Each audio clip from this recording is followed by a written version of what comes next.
Постои ли опасност Македонија да влезе во модерен феудализам? Ова е прашањето кое се наметнува откако Министерството за земјоделство го објави нацрт законот за продажба на земјоделско земјиште во државна собственост. Станува збор за потенцијална распродажба на огромен дел од територијата на државата, ако се земе предвид дека од вкупно 557.662 хектари кои се класифицирани како обработливо земјиште, 41% се во државна собственост. Согласно податоците на надлежните, државата располага со околу 228.000 хектари земјоделско земјиште, и тоа без културата пасишта. Со нацрт законот се предвидува продажба на државна земја која е дадена под закуп по цени кои се движат од 0,20 до 1 евро по квадратен метар, во зависност од класата. Исто така се планира во период од 3 години да се продаде огромна површина слободно земјоделско земјиште по пат на јавно надавање со почетни цени кои не надминуваат 1 евро за квадрат.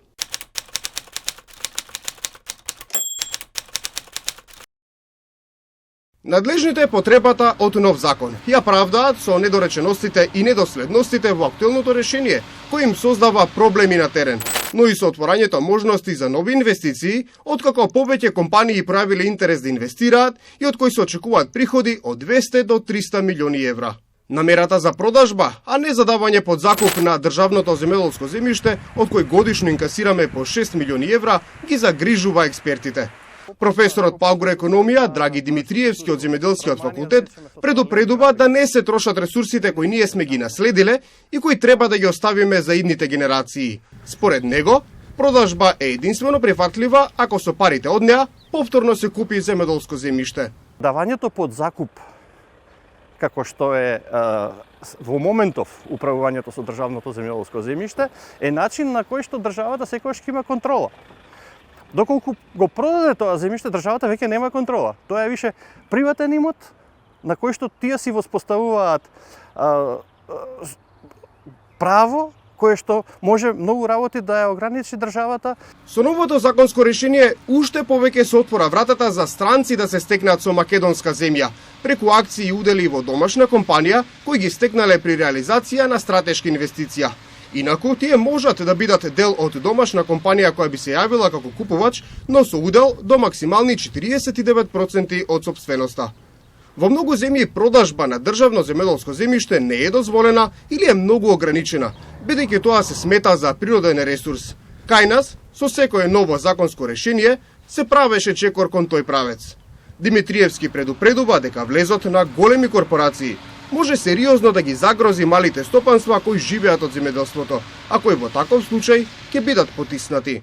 Постојат сериозни и негативни примери и една појава која што посебно после 2008 година станува би рекол актуелна и предизвикува се поголем интерес кај во научната стручната јавност, во невладините организации, во организациите кои што се занимаваат и со човечките права.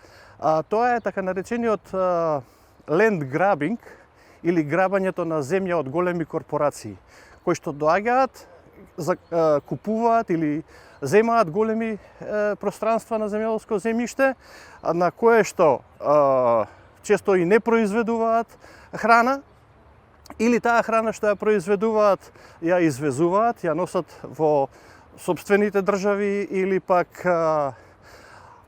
Но исто така предизвикуваат и штета на неодржливо искористување на земјиштето. Често пати засејуваат монокултура, не водат сметка за квалитетот на земјиштето и го намалуваат тој квалитет на земјиштето. Надлежните тврдат дека нема да дозволат пренамена на земјоделското земјиште во градежно, кое потоа би се продавало по многу повисоки цени.